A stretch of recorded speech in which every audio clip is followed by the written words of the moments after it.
श्री स्वामी समर्थ. नमस्कार मंडळी, तुमचं माझ्या श्री स्वामी कार्यसिद्धी या नवीन चॅनलमध्ये अगदी मनापासून स्वागत. आजचा दिवस तुम्हाला सुखाचा, आनंदाचा आणि समाधानाचा जावो ही स्वामींच्या चरणी प्रार्थना करते आणि आजच्या व्हिडिओला सुरुवात करते.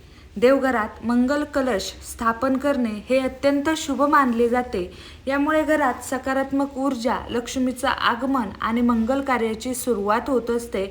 मग हा मंगल कलश कसा स्थापन करावा, देवघरात कोणत्या बाजूस ठेवावा याची संपूर्ण माहिती मी तुम्हाला आजच्या व्हिडिओमध्ये सांगणार आहे. त्यासाठी हा व्हिडिओ शेवटपर्यंत नक्की पहा. चॅनलवर नवीन असताल तर चॅनलला सबस्क्राईब नक्की करा. शेजारील जे बेल आयकॉन आहे त्याच्यावर प्रेस करा, जेणेकरून इथून पुढचे जे काही माझे नवीन व्हिडिओ असतील त्याचं नोटिफिकेशन नक्कीच तुमच्यापर्यंत पोहोचलं जाईल. घरात सुख, शांती, समृद्धी राहावी असं प्रत्येकाला वाटतं. त्यासाठी अनेक जण आध्यात्मिक उपाय करतात. वास्तुशास्त्रात या गोष्टी मिळवण्यासाठी एक उपाय सांगितला आहे. हिंदू धर्मात कोणत्याही शुभकार्याची किंवा पूजाविधीची सुरुवात कलश स्थापनेने केली जाते. पूजावेळी ठेवला जाणारा हा कलश घरात सुद्धा स्थापन करता येतो. जी व्यक्ती संकल्प करून घरात कलश स्थापन करते त्याची मनोकामना लवकर पूर्ण होते असं म्हटलं जातं. ज्या घरात मंगल कलशाची स्थापना केली जाते त्या घरातल्या व्यक्तींना कधीच आर्थिक अडचणींचा सामना करावा लागत नाही. अशा घरात कायम लक्ष्मी मातेचा वास असतो. मंगल कलशामुळे घरात सकारात्मक ऊर्जा निर्माण होते. तर मंगल कलश स्थापन करण्यापूर्वी आपल्याला तुम्ही जिथं मंगल कलश स्थापन करणार आहात म्हणजेच देवघर तुम्हाला स्वच्छ करून घ्यायचं आहे. त्याच्यानंतर तुम्हाला एक कलश घ्यायचा आहे. तो तांब्याचा किंवा पितळेचा कलश असावा. त्यात तुम्हाला स्वच्छ पाणी घ्यायचं आहे. त्या पाण्यात तुम्हाला थोड्याशा अक्षदा म्हणजेच तांदूळ, हळद, कुंकू, सुपारी आणि एक नाणं टाकायचं आहे. त्यानंतर कलशाला बाहेरून स्वस्तिक तुम्हाला काढायचं आहे. या कलशावर तुम्हाला स्वस्तिक काढल्यानंतर 5 बोटे तुम्हाला लावायचे आहेत आणि एक स्वस्तिक काढायचं आहे. त्याच्यानंतर कलशावर तुम्हाला आंब्याची पाने ठेवायची आहेत. 5 आंब्याची पाने ठेवायची आहेत. आंब्याची पाने नसतील तर अशोकाची पाने ठेवली तरी चालतील आणि त्याच्यावर तुम्हाला नारळ ठेवायचा आहे.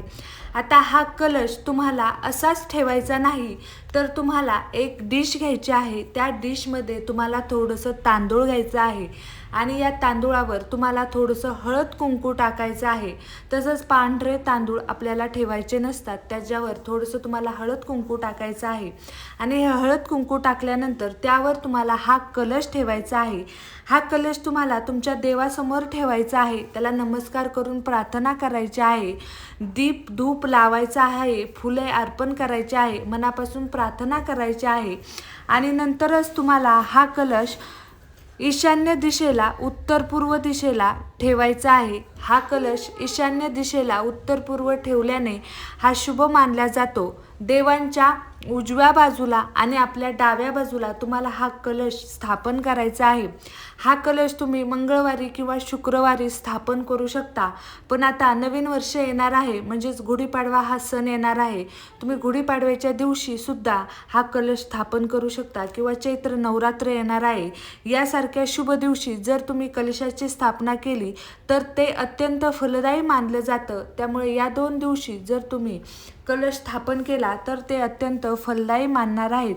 मंगल कलश सुख, समृद्धी आणि नकारात्मकता दूर करण्यासाठी स्थापन केला जातो. त्यामुळे आपल्या घरामध्ये सुख, समृद्धी, शांतता, समाधान यावं यासाठी आपल्याला हा मंगल कलश स्थापन करायचा असतो. आपल्या घरातील नकारात्मक ऊर्जा दूर व्हावी म्हणून हा कलश स्थापन करायचा असतो. तर तुम्हाला आजचा हा माझा व्हिडिओ कसा वाटला मला कमेंट करून नक्की सांगा. तुम्हाला जर हा व्हिडिओ आवडला असेल तर व्हिडिओला लाईक आणि शेअर करायला विसरू नका. सबस्क्राईब करायला विसरू नका. भेटूया नवीन अशा एका व्हिडिओसोबत. तोपर्यंत श्री स्वामी समर्थ. अवधूत चिंतन. श्री गुरुदेव दत्त.